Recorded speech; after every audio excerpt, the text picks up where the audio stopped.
from sunny Winnipeg, from 201 Portage Avenue. I'm Rob Tetrault from robtetrault.com, portfolio manager from Canaccord Genuity Wealth Management here at the Tetrault Wealth Advisor Group. I'm excited today because for the first time, we're going to be having an actual technical and quantitative expert to talk to us about specific stock patterns, what he's watching for, what his technical outlook is for 2020 in the stock market. I'm really thrilled. It's going to be neat. I've kind of reviewed some of the material that he's doing. Today, guys, we're going to be talking about patterns. We're going to be talking about, relative strength index. We're going to be talking about momentum in stock prices, signals, charts, trends. We're looking at stock charts today, and we're going to be taking a deep look at them. I will bring our guest in right now. Folks, live from, not New York, from Toronto. I'm excited and thrilled to be bringing in one of my partners, someone that I've been working with hand in hand for a while here. Javed Mirza, quantitative technical analyst. He's a research specialist from Canaccord Genuity Corp. Javed, welcome, and thank you for being here. Thanks very much for having me on the show, Rob. Yes, thrilled to have you. Okay, I'm going to share my screen here, Javed. I'm going to take you through some of the slides that you've prepped for us for this call today. This is your 4-year market cycle model, and you were explaining that it's been shifted. So this is generally 5 phases.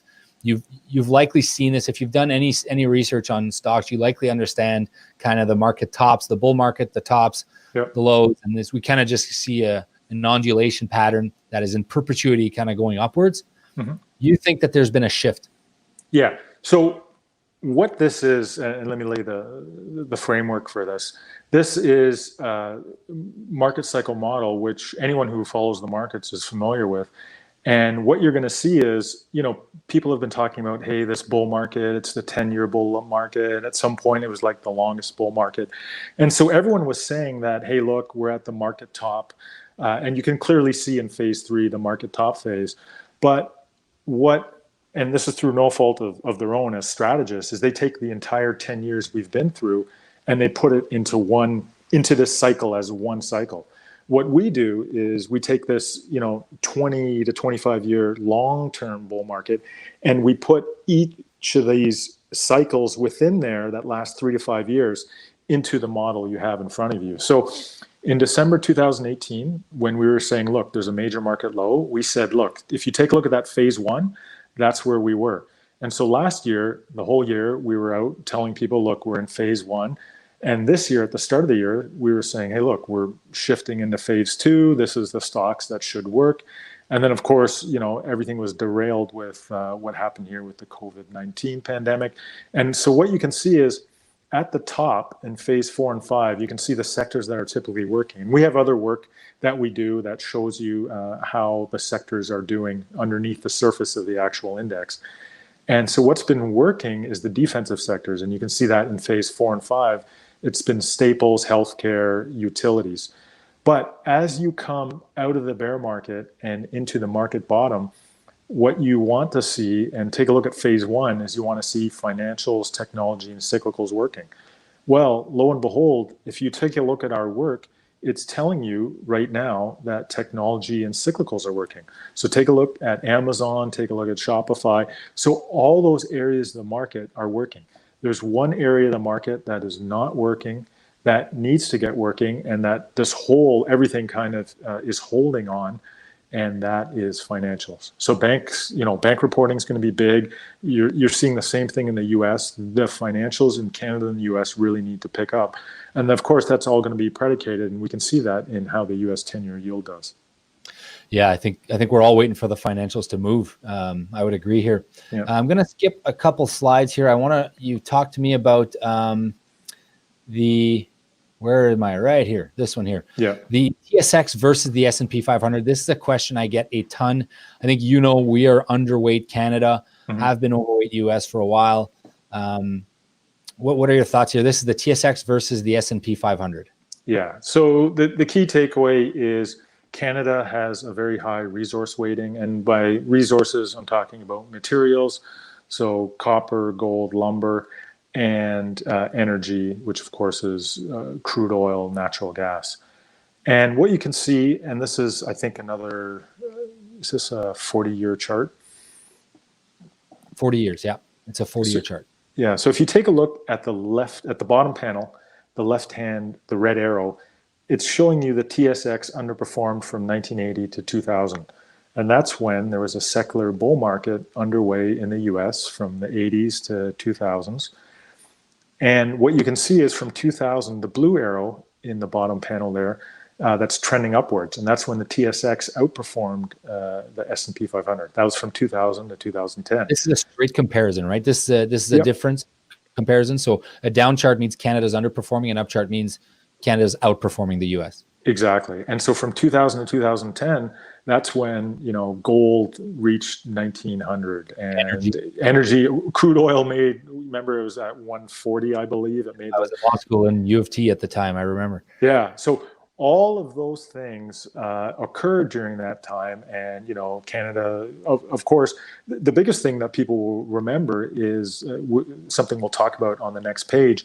But the key takeaway is that we're once again in the secular bull market in equities, which means resources are underperforming, and which means Canada as a whole will underperform. Now, that being said, take a look at your example of Shopify versus you know, the TSX as a whole. So there's certain areas of the TSX composite, certain sectors, certain stocks that will outperform, but there's definitely certain sectors that will underperform. So our broad, you know, preference is US over Canada, but you can replicate that outperformance is if you avoid certain sectors and overweight certain sectors in Canada. I think it's incredibly important. I think one of the comments that Martin Robert said in one of our shows a couple of weeks ago was that now more than ever is when you need a portfolio manager, because you can't just buy the index right now, because there's going to be some dramatic outperformance in certain individual names and some certain sectors whereby the index, the ETFs is not going to get you that, right? Yeah, exactly. So I really like this chart, but it also leads into our next chart about, you know what, do you want to stop on this one for a sec, the TSX, the consolidation? Yeah, sure.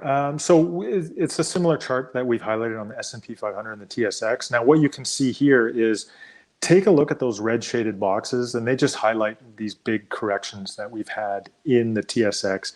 And this is, I think this goes back to the 70s. So this is a 60-year chart.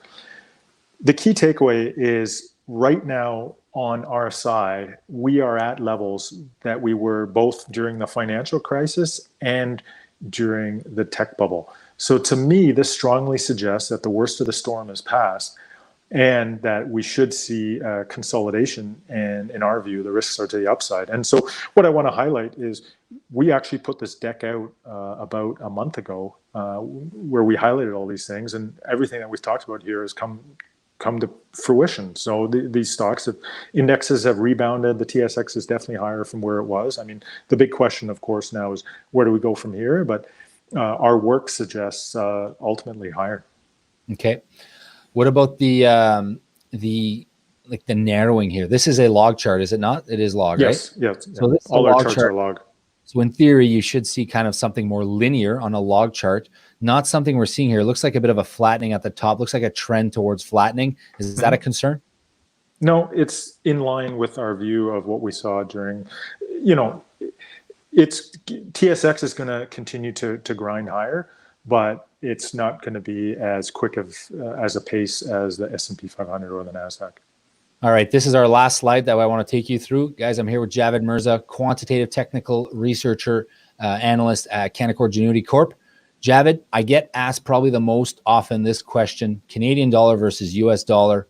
What are your thoughts? Which one has more strength? What are the technical charts telling us? I think a lot of listeners might want to put their hands over their ears right now. No, they've heard me say it before. Okay. So what you can see, and if the best thing to do is look at the previous chart where we had the performance of the TSX versus the S&P 500. It's literally the exact same chart. So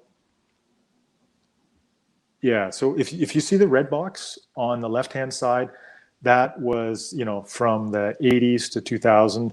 Notice the blue shaded box. Then remember, we talked about RSI being above 50 or below 50. Relative strength being above 50. And what you can see is from 2000 to 2010, when we had the secular bull market in in commodities. So that was oil moving to 140, gold, Lumber. copper. Yeah, lumber. Everything was ripping. It was amazing as a Canadian because our currency. You couldn't lose because you're selling your dollar went to $1 because you're selling so much in terms of commodities globally, right? It was amazing. It was an amazing time to be Canadian. And during that time, it's funny, I was just, it was the time to be buying stuff in the US and basically anywhere, US, British pound, whatever. Our currency was amazing. Now, unfortunately, it's the opposite. So you can see we've been trending lower, and our work says at the end of this decade, at the very least, we're going to be testing that 63-cent level. Yeah, I agree with you. I think this is, I can't see a situation where we're selling oil for a third of what we were a couple of years ago. And that was our biggest export back then. You're chopping it in three. Remember, folks, that the appetite, the price movement of Canadian versus US dollar is strictly buyers versus sellers. And you're getting way less buyers of Canadian dollar right now on a purely, quantitative basis. And if you look at the macro factors as well, Javed, are we set to compete globally? That's another factor that you're probably not considering. But it's certainly one that I consider. And I would agree with you that we're going to retest. You think 10 years and we're going to retest that 63 cents kind of thing? Yeah, that's what our work suggests. Short term, this is likely a kind of an intermediate high here in the 72, 73 cent range, probably, right? Yeah. Well, and if you read my weekly note, I think we're actually going to rally here over the next month or two. I think we're going to test that 73-cent level, which makes sense. Remember, oil's been rallying. It looks like copper wants to rally. Lumber's rallying. All of these risk-on cyclicals are rallying. We think there's more upside on the market here into the summer. So it supports our view that the Canadian dollar is going to rally to 73 cents. And another thing that we look at is we really like looking at the commitment of trader data on futures. And right now, the quote-unquote smart money is positioned, at least over the next couple of months, for a rally in the Canadian dollar. People often ask me, a question I got online here is, what should I do with my currency if I'm indifferent long-term, but I do need some US dollars for my snowbird traveling or whatever it may be? Yeah. I think the answer would be, if I would convert a fair chunk to US. A fair chunk. If you see some pushing towards 73, do the rest, at 72.5 or 73, something like that. Yeah, and especially around 73, 75. And the other thing is, it depends on their income stream, which is something that you can help them with. Yeah, exactly. Right. But if they get Canadian dollars all the time, then I think, I would trim into that rally that we see here coming up over the next 2 months. There's nothing wrong with buying U.S. equities in your U.S. margin account and being long both the U.S. exposure and the U.S. currency. You think that strategy will likely outperform, right? 100%. Yeah. Not 90%, 100%. I like that, Javed.